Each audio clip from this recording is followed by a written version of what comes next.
मोहम्मद उस्मान यही है, अब्दुल हमीद अशफाकुल्ला खान यही है, किसी एक की बपौती हिंदुस्तान नहीं है। शुक्रिया सर। दो भाई, शाबाश। तुम सा कोई झूठा और बेईमान नहीं है, किसी एक की बपौती हिंदुस्तान नहीं है। दोस्तों, एक तरफ नेता विपक्ष का कार्यक्रम, हजारों की भीड़, छात्रों की गूंज,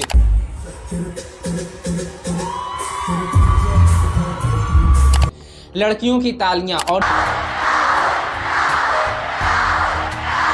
दूसरी तरफ गोदी मीडिया की खामोशी, पूरा ब्लैक आउट, जैसे कुछ हुआ ही नहीं है। क्या ये महज इत्तेफाक है या प्रधानमंत्री कार्यालय से इनको कोई फरमान आया था कि राहुल गांधी को एकदम दिखाना ही नहीं है? और यही नहीं दोस्तों, अभी आप और सुन लीजिए। आज मैं आपको सिर्फ एक ब्लैकआउट की कहानी नहीं दिखाऊंगा, आज मैं आपको वो सबूत दिखाऊंगा जो भारतीय जनता पार्टी के अपने ही नेता को बेनकाब करती है। तो राष्ट्रगान के बीच सही चल देने वाला ये वीडियो, जी हाँ दोस्तों, सही सुना आपने, एकदम सही सुना। जिस वंदे मातरम के नाम पर आज कांग्रेस को कटघरे में खड़ा किया जा रहा है, उसी हफ्ते भाजपा के अपने नेता के राष्ट्रगान से जुड़ा एक वीडियो वायरल हो रहा है और गोदी मीडिया की जुबान पर इसमें पूरी तरीके से ताला लगा हुआ है। वो इस पर कुछ बोलने को तैयार ही नहीं है। लेकिन दोस्तों, अब हम इस वीडियो को और शुरू से शुरू करते हैं। लेकिन दोस्तों, उससे पहले मैं आपसे एक रिक्वेस्ट करूंगा, ऐसे ही सच देखने के लिए आप हमारे सच की आवाज़ को सब्सक्राइब कर लीजिए और वीडियो को लाइक करके हमारी आवाज़ को और मजबूत करिए। आइए देखते हैं यह पूरा मामला आखिरकार है क्या। पुणे में आए हैं तो पुणे वालों के लिए भी तो कुछ खास मैसेज सर। पुणे म्हणजे प्रेम। Thank you. पुणे म्हणजे प्रेम। पुणे म्हणजे प्रेम। क्या बात है। थोड़ी और आवाज मुझे। पुणे म्हणजे प्रेम। Love you all, thank you, good night. दोस्तों, ये कैसे मुमकिन है कि नेता विपक्ष एक इतना बड़ा कार्यक्रम करते हैं और गोदी मीडिया पूरी तरीके से उनको बाइकआउट कर देती है, पूरी तरीके से ब्लैकआउट कर देती है। राहुल गांधी को लगातार छात्रों की गूंज कार्यक्रम में जबरदस्त सफलता मिल रही है भैया, और पुणे में तो खास तौर पर महिला छात्रों को बुलाकर किया गया प्रोग्राम अभूतपूर्व रहा है, मगर गोदी मीडिया से इसकी चर्चा पूरी तरीके से गायब है। क्या प्रधानमंत्री कार्यालय की तरफ से फरमान आया था क्या कि इसको पूरी तरीके से बाइकआउट कर दिया जाए? सबसे बड़ी बात दोस्तों यहाँ पर यह है कि राहुल गांधी नेता विपक्ष हैं। खबरों की निगाहें से नेता विपक्ष क्या कर रहे हैं वो आपको दिखाना चाहिए था, मगर वो नहीं दिखाया जा रहा है। जी हाँ दोस्तों, वो दिखाया ही नहीं जा रहा है। भारतीय जनता पार्टी उनकी जितना आलोचक कर रही है वो जरूर दिखाया जा रहा है। और दोस्तों, वो भी किसके नाम पर? वंदे मातरम के नाम पर। गोदी मीडिया आखिर किसमें उलझा हुआ है? मैं आपसे पूछना चाहता हूं, देश की जनता के लिए क्या जरूरी है? हमारे युवा, उनके मसले, उनकी समस्या, या वंदे मातरम पर वो बहस जिसका सीधा राजनीतिक फायदा भारतीय जनता पार्टी को हो सकता है? तो सीधा सवाल और सीधा मुझे जवाब चाहिए। इंतजार कीजिए दोस्तों, क्योंकि आगे मैं आपको बताऊंगा कि कैसे भारतीय जनता पार्टी के नेता ने खुद राष्ट्रगान का अपमान किया था। चलिए अब चलते हैं थोड़ा पीछे हम दोस्तों, 2010 और 2011 की तरफ, जब नरेंद्र मोदी गुजरात के मुख्यमंत्री हुआ करते थे। उस वक्त उद्योगपतियों और पत्रकारों का एक पूरा तबका था जो उन्हें लगातार प्रमोट कर रहा था। और मैं ये जिक्र क्यों कर रहा हूं दोस्तों, क्योंकि जब राहुल गांधी कोई समारोह करते हैं तो पूरी तरीके से उन्हें ब्लैकआउट कर दिया जाता है, उल्टा बदनाम किया जाता है। जबकि नरेंद्र मोदी को जब वो प्रधानमंत्री पद के उम्मीदवार तक घोषित नहीं हुए थे, तब भी मीडिया जो है उद्योगपतियों खुलकर उनको प्रमोट किया करते थे। क्या झूठे वादे करने वालों पर भरोसा कर सकते हैं? उनकी झूठी बातों पे भरोसा कर सकते हैं? नौजवानों का भविष्य न हो, माताएं बहनें सुरक्षित न हो, किसान बेहाल हो,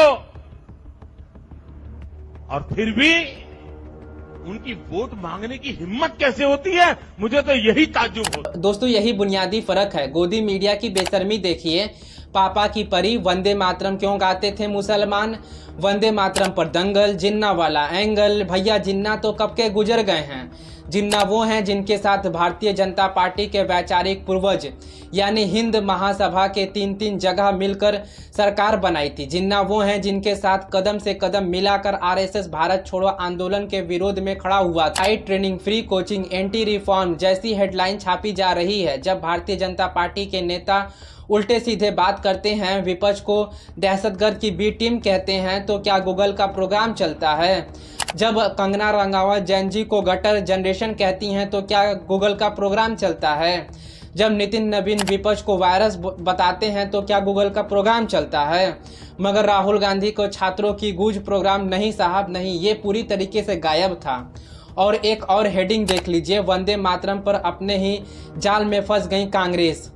अरे भाई, कांग्रेस विपक्ष में है, कितना फंसाओगे उसे? कभी सत्ता पक्ष से भी 1-2 सवाल कर लिया करो। और दोस्तों, अब वो आप वीडियो देख लीजिए जिसका मैं शुरुआत से जिक्र कर रहा था।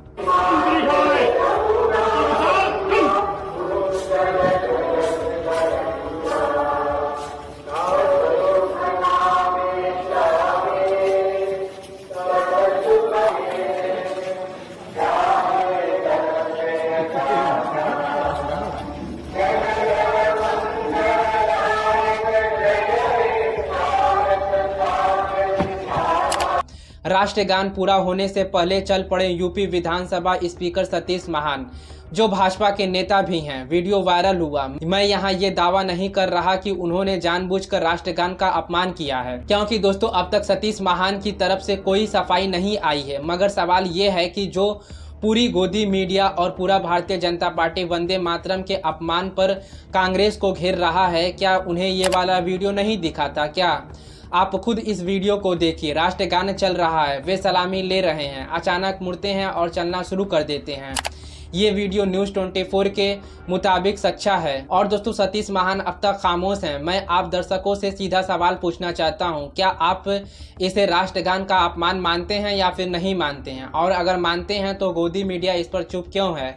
और सबसे बड़ी बात दोस्तों यहाँ पर यह है कि छात्रों की गूंज पर चुप्पी क्यों है? वंदे मातरम बनी सियासत हथियार। विश्लेषण का सटीक विश्लेषण। E20 पेट्रोल ने ही महंगा कर दी चीनी। वंदे मातरम सियासत गरम, जिधर जवानी उधर जमाना। और देखिए, ये संडे टाइम और हिंदुस्तान टाइम देश के सबसे ज़्यादा बिकने वाले अखबार हैं।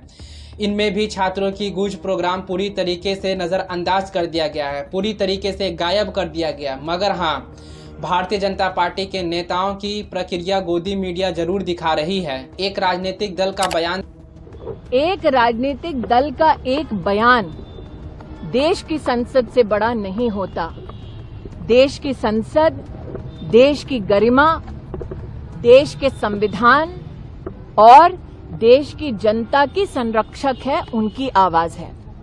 क्या अब हम ये सोच हमारे देश में निर्धारित करना चाहते हैं कि एक राजनीतिक दल का फरमान देश के कानून और संसद की गरिमा और देश के संविधान से बड़ा? दोस्तों, सिंध सेना में एक पलटू नेता कह रहे हैं कि राहुल गांधी महिला छात्रों को बरगला। आज की महिलाएं पूरी दुनिया में बहुत आगे निकल गई हैं। उनको आपके सहारे या आपके मनुस्मृति के विरोध में किसी बात की जरूरत नहीं है। समाज को आगे लेकर जाने के लिए सिर्फ पुरुष का पहिया नहीं चाहिए, समाज की गाड़ी खींचने के लिए स्त्री का पहिया भी चाहिए। अगर आप कहें कि स्त्री ही आगे साथ लेके चली जाएगी, ये भी संभव नहीं है। जब स्त्री और पुरुष दोनों एक साथ काम करते हैं, तब समाज और देश आगे जाता है। और ये इतिहास रहा है, ये पूरी दुनिया का हिस्ट्री है, हिंदुस्तान का भी इतिहास रहा है। और ऐसे में आप जाके चंद लड़कियों को इकट्ठा करके उनकी भावनाओं को भड़का करके उनको अपनी तरफ आकर्षित करना चाहते हैं, कर सकते हैं, लेकिन आगे जाकर के आपको खुद लगेगा कि आपकी ये सोच बड़ी दोषपूर्ण थी। और ऐसे ही दोषपूर्ण सोच के आधार पर प्रियंका गांधी ने यूपी में एक प्रचार शुरू किया था, लड़की हूं, लड़ सकती हूं। दोस्तों, कई लोग कमेंट करते हैं कि भाई तुम राहुल गांधी की ही खबर क्यों दिखाते हो? भाई, वो नेता विपक्ष हैं, उनकी आवाज़ मायने रखती है। वो सरकार से सवाल करते हैं और लोकतंत्र में यही उनका हक भी है। यही तो नरेंद्र मोदी भी किया करते थे जब वो विपक्ष में थे। 91 याद है आपको, 91 हमले के वक़्त होटल ताज के सामने पहुंचकर मनमोहन सिंह पर प्रहार करना। उस वक़्त किसी ने ये नहीं कहा कि गर्मी का ख्याल रखिए, चुप रहिए। आज जरा कल्पना कीजिए कि कोई आतंकवादी हमला चल रहा हो और विपक्ष का कोई बड़ा नेता सीधे प्रधानमंत्री पर हमला बोल दे, तब क्या होगा आप खुद सोच लीजिएगा। याद कीजिए ऑपरेशन सिंदूर जब चल रहा था, 3 दिनों तक जब ऑपरेशन सिंदूर चल रहा था, कांग्रेस पूरी तरीके से खामोश रही थी। अब दोस्तों क्यों खामोश रही थी? क्योंकि हर मौके की गरिमा होती है और विपक्ष ने उस गरिमा को निभाया था। मगर 2014 से पहले और 2014 के बाद का फर्क देखिए दोस्तों।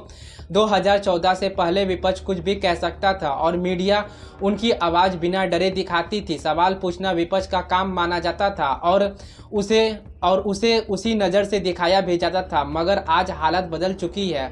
आज विपक्ष को खलनायक के तौर पर पेश किया जाता है और राहुल गांधी के छात्रों के गुट जैसे अच्छे कार्यक्रम, अच्छे प्रोग्राम को पूरी तरीके से ब्लैकआउट कर दिया जाता है। मीडिया उसका खुलकर बैकआउट कर देती है। दोस्तों यही वो सवाल है जो हर दर्शकों को खुद से पूछना चाहिए, जो सच जानना चाहते हैं।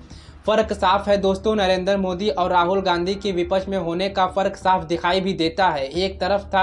एक तरफ था वो दौर जब सवाल पूछने वाले को मंच मिलता था और दूसरे तरफ आज का दौर है जब सवाल पूछने वाले को खामोश कर दिया जाता है। तो बस दोस्तों अभी के लिए इतना ही और यही इन दोनों में फ़र्क था। चैनल की वीडियो पसंद आई है तो सब्सक्राइब करिए, वीडियो को लाइक करिए।